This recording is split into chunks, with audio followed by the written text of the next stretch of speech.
In the face of rising interest rates, consumers are faced with that age-old problem. Do I choose a variable rate or a fixed rate? Well, the way to make this decision might surprise you. It's based on science, it's based on math, and it's based on your risk tolerance. And just because interest rates may be going up doesn't necessarily mean that you want to be choosing a fixed rate mortgage. That's what we're going to talk about in today's video. I'm going to show you the science, the math, and everything you need to understand about your own personal risk tolerance in order to make that decision between variable and fixed.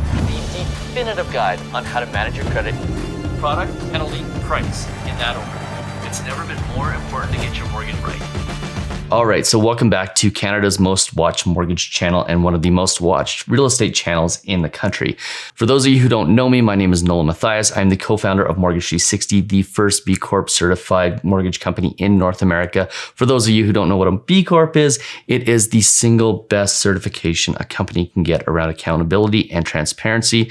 And we were lucky enough to be the first again in North America. I also have a formal education in economics and a 19-year career in the mortgage industry. And in today's video, I'm going to help you make that hard decision between fixed and variable rates. I'm going to show you the science, I'm going to show you how to determine your own risk tolerance, and I'm ultimately going to show you how to make the decision for yourself. But before we get into it, do me that favor, hit that subscribe button, hit that notification bell, and hit that like button so more people like you can see this video, and so that you're the first to get the most up-to-date information on mortgages in Canada. Okay, so let's get into it. Let's discuss variable versus fixed mortgages. I'm going to start by showing you the science, an old study that talks about fixed versus variable rates, and also points out that it may not necessarily be the direction of interest rates that has to do with whether or not you will be better off in a variable or a fixed rate mortgage.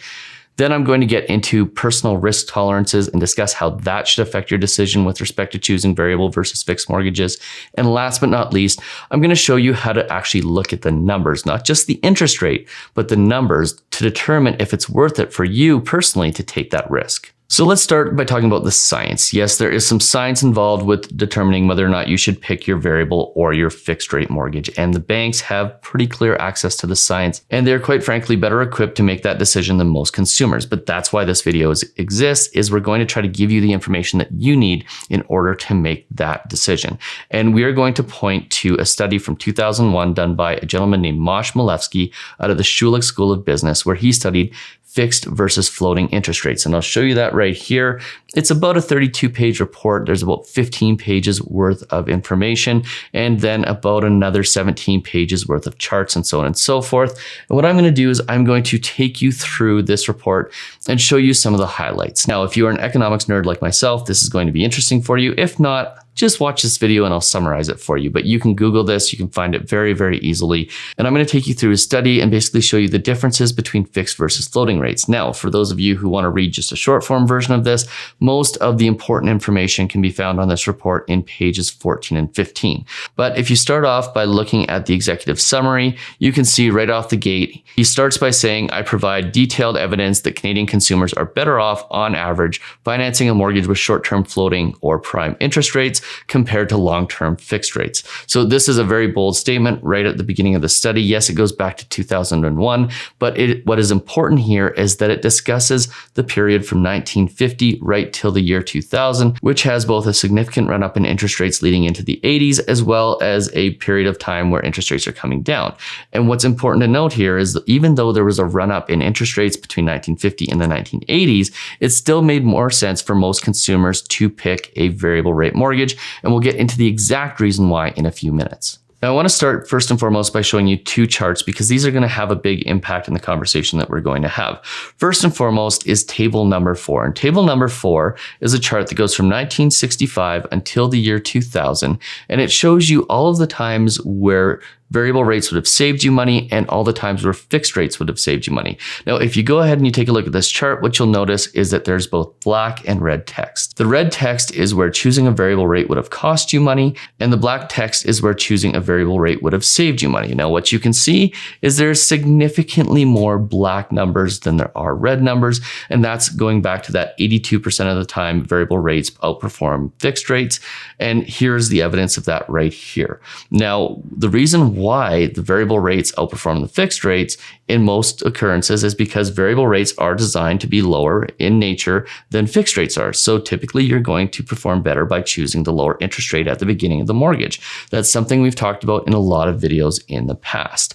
Now, there are 2 times on this chart, clear times where it was better to choose fixed rate mortgages.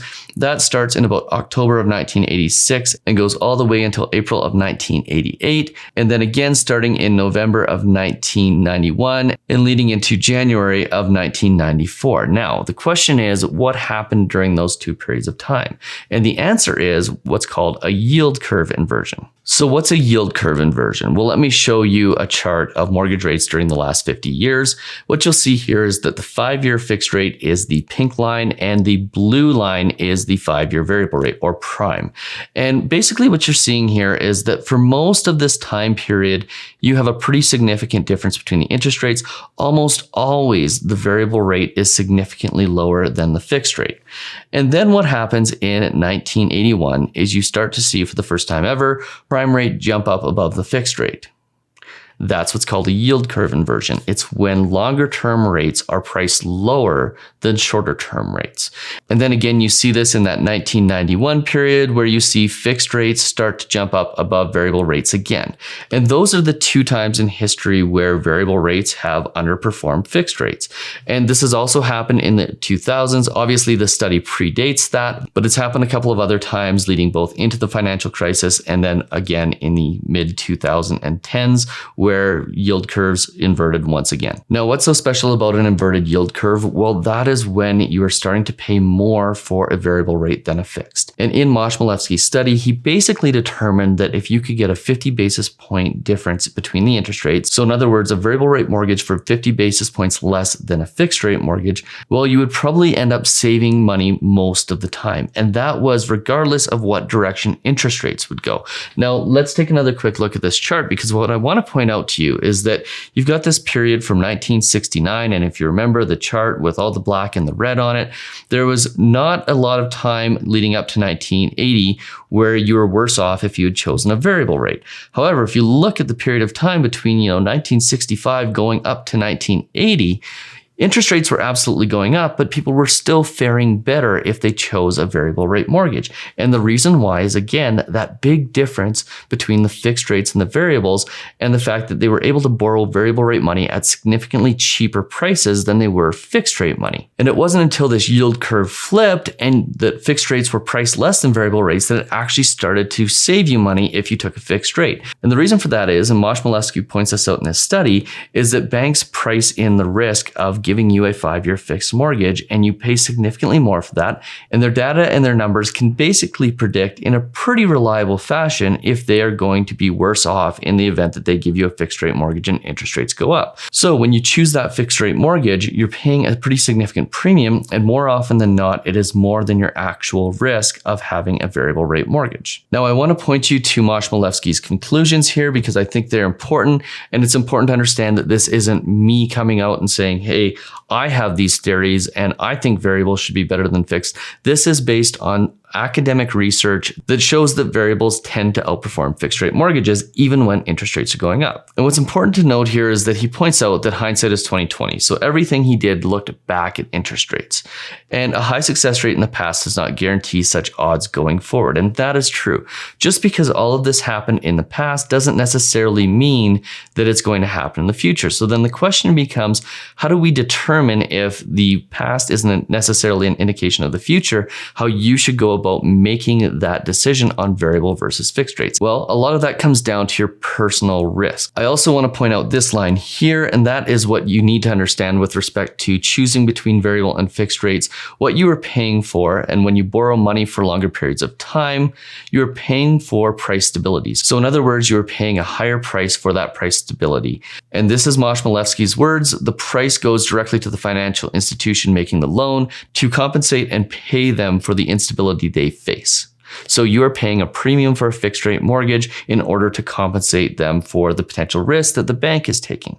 So you pay a premium for a fixed rate mortgage, and you also pay a premium, by the way, to get out of a fixed rate mortgage in the form of a penalty. Because what a lot of people don't realize is that if you take a 5-year fixed mortgage with a big bank and the penalty calculations aren't completely on your side, it could end up costing you a pretty substantial amount of money to get out of that mortgage. Now, everything we're talking about today with respect to risk and so on and so forth is going to be based on normal full-featured mortgages, not discount mortgages. So not mortgages that have higher penalties for variable rates or the inability to get in and out of them and so on and so forth. By the way, if you want to know more about that, or if you're in the process of shopping for a mortgage, we have a course called Secrets to Getting the Lowest Interest Rate. It is the single best resource for people who are mortgage shopping right now because it explains everything like the difference between discount mortgages and non-discount mortgages. It also explains how to negotiate with a bank, how to negotiate with a broker, how much margin there is for you to negotiate, how to prevent yourself from ending up with any landmines or surprises that come with discount mortgages. And then it also talks about things that you can negotiate into your mortgage that aren't necessarily part of it, like home inspections and appraisals and so on and so forth. And what we've done is we've put that course together because we realize that not everybody can come to Mortgage 360 to get their mortgage. First and foremost, we operate in 4 provinces: BC, Alberta, Ontario, and Saskatchewan. So people outside of those provinces don't necessarily have access to Mortgage 360 other than through this YouTube channel. But we also realize that some people have a banker that they have a long-term relationship with, or they have a family member who's a mortgage broker. And what we want to do is make sure that everyone's got the information they need to be able to negotiate with those people and make sure that they're getting the best mortgage possible. And the reason why I put this together and we have priced it so low is because part of my why is inspiring people to thrive. And by giving you the information you need in order to make the absolute best mortgage decisions, well, that is very much in line with that why. So we have priced this course so low that it's a no-brainer. If you take it, you will guaranteed get at least 10 to 50 times your money back. We have a lot of people who have saved a significant amount just by taking this course. And I've put a little extra bonus in there to make sure that you are guaranteed to get 10 times your money back. And that is an offer that will give you 10 times back the course fee with Mortgage 360 if you end up deciding that you want us to do the work for you and you choose Mortgage 360 for your mortgage. So it's an absolute no-brainer. Go to ratesecrets.ca to get that course, and hopefully we'll have the opportunity to either help you via that course or via Mortgage 360 itself. Now, getting back into the conversation about variable versus fixed here, we've talked about all the data, we've talked about the science. 82% of the time you're going to save money with a variable interest rate. And typically the only times where you're going to save money with a fixed rate is when you can get it at the beginning of your mortgage for a cheaper price than the variable rate itself. So the next question is, if it almost always makes sense to take a variable interest rate, well, how do I determine if a variable interest rate is right for me? And that comes down to risk tolerance. And I want to point you real quickly to a second article that Mosh Milewski wrote in 2004. This was in the Advisors magazine, and he points out very clearly that even though variable versus fixed is a really simple science conversation, the actual conversation around choosing the mortgage has more to do with a client's risk tolerance. And in this article, he says very clearly, contrary to popular belief, sound mortgage financing should not be based on interest rate speculation. Going with a fixed or variable rate simply depends on your client's tolerance for risk. So let's talk about 2 things here. First and foremost, speculating on interest rate. If you think that choosing a variable versus a fixed rate is all about trying to time the market, you are wrong. Timing the market makes good people make bad decisions. This is a choice where you should be choosing to either stick with a floating rate strategy, a variable rate strategy, or you should be choosing a fixed rate strategy because you just want to set it and forget it. And quite honestly, it all comes down to your personal risk tolerance. And if you have a spouse, the risk tolerance of your spouse, because one of the key ways over the last 19 years that we've helped people choose between fixed versus variable rates is when we've sat a client and his spouse or her spouse down at the boardroom table, and we asked them, would it keep you up at night knowing that interest rates could go up and therefore your mortgage payment or your interest costs could go up? Well, if one of them, even for a second, starts to show any sort of hesitation, we tend to end up having a longer conversation around fixed rates because we know that the stress is not going to be necessarily worth it. And by the way, the number one cause of marital breakup is in finance, and we don't want to be the cause of people getting divorced. So we want to talk about risk tolerance, but then that doesn't necessarily answer the question with respect to whether or not you should be choosing fixed or variable, because how do you assess the risk tolerance of fixed versus variable rates if you don't know what the actual difference is? And I'll tell you the mistake right now as we talk about how to make that actual decision is most people go into the conversation and they go, okay, well, if I can get a variable rate right now and it's 1.5%, or I can get a fixed rate at 2%, that's a 0.5% difference in interest rates. And since we know that the Bank of Canada is probably going to increase interest rates by X amount, I feel more comfortable with a fixed rate or a variable rate. And that's not the way to do it. The actual best way to do this is to go ahead and calculate the variable rate at the time you're getting the mortgage and the fixed rate at the time that you're calculating the mortgage, and look at the actual dollar difference between the two, because that dollar difference is how much you're paying to the bank essentially for insurance in order to have a fixed rate mortgage. And once you start looking at these numbers and you start to see that, maybe it's $25 more a month, well, then taking a fixed rate probably isn't a big deal because the rates are probably close together. But if you start getting to $400 or $500 in differences in payments, well, then you start to think, okay, is it worth me paying $500 more a month to the bank in order to have a fixed rate mortgage? Or should I be taking a variable rate mortgage and putting the money away, investing it, and then if I need it down the road, I have the cash on hand in order to use those funds to supplement my payments should they start to go up. By the way, at the end of this video in one of the cards, I'll put a video that talks about this exact strategy so that you can take a look at that as well and see exactly what I mean when I talk about taking the money, putting it aside, and having cash on hand in case interest rates go up. By the way, one of the things we typically say to clients with respect to a fixed rate mortgage is you have to understand that you pay more upfront for the interest rate, you pay more with respect to the penalty to get out of it, and you lose almost all of your flexibility, which means you could eventually end up paying more for your mortgage because you don't have the ability to do something like pay it out, refinance to a lower interest rate because you've got a high penalty, or you may not be able to refinance and get money out that you need if something comes up like a medical cost or need to pay off a bill or something else like that. So you have to understand that taking a fixed rate mortgage in the same way that you pay the bank more money for them to take the risk also creates some risk for you with respect to being able to access your money, having flexibility, and also having more cash on hand should something happen in the economy where you need that cash. So these are all things to consider. By the way, if you want to calculate the difference between payments, I'll link to the My Mortgage Toolbox app in the description below. You can download that. You can run the variable numbers and the fixed numbers, and those will help you make that decision. Now, last but not least, we need to discuss what happens if interest rates do go up, because a lot of people assume that if you can get a variable rate for 1% cheaper than a fixed rate, well, if interest rates go up 4 times, then you're basically worse off. Well, that's not true. What you have to keep in mind is that all the time when you choose a variable rate where you have a rate that's lower than the original fixed rate you could have got is time where you've been saving money. So let's say over the course of a year, you have 4 interest rate increases. Well, at that point in time, you are basically at break even on the interest rate. You're at the same interest rate that you would have had initially. However, you aren't worse off from a dollar perspective. The reason why is because you've got all that time that you've been saving. So what you actually end up needing is 3 or 4 rate increases over the same amount of time before you're worse off. So keep in mind that you need a pretty significant amount of interest rate increases, especially if you're 1 or 1.5% lower on the variable rate than you are at the fixed rate at the time of getting the mortgage. And therefore, even though your interest rate may go up quite substantially, and may even go higher than what the original fixed rate that you could have got was, you're still got a lot of savings early on in the mortgage when the mortgage is the biggest. And that's the reason why Moshmalevsky's study shows that even in those years where interest rates are going up, people were still saving money because they had lots of bandwidth with respect to having opportunity to save money on their variable rate mortgage.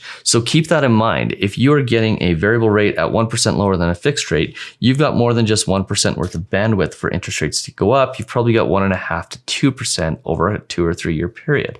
So you need to keep all of these things in mind. But if I can give you, one piece of advice, it's this. understand the exact dollar numbers with respect to how much more you are going to pay per month in order to have that fixed rate mortgage. And then just like anything else in life, just like with life insurance, you can go, is it worth it for me to pay that X number of dollars more in order to have the security of a fixed rate mortgage? And ultimately, your mortgage broker, your banker, the guy on YouTube who's talking about variable versus fixed rates can't make that decision for you. But once you understand the differences between the costs of the two mortgages, then that is a decision based on your own personal risk and your own personal gut feels that you can make for yourself. And there's nobody that should be making the decision on fixed versus variable rates for you other than you. You can have people that help you. You can have people that give you information. You can watch YouTube and so on and so forth. But ultimately, at the end of the day, the decision between fixed versus variable is yours and yours alone. So if you found this video useful, do me that favor, hit the subscribe button, hit that notification bell. Please hit that like button so more people like you can see this video. Don't forget to watch that next video with respect to the strategy on putting money aside and increases in interest rates and so on and so forth. There's a lot of really good information on this channel with respect to variable versus fixed. And at the end of the day, just remember, the decision itself is yours and yours alone. We'll see you on the next video. Cheers.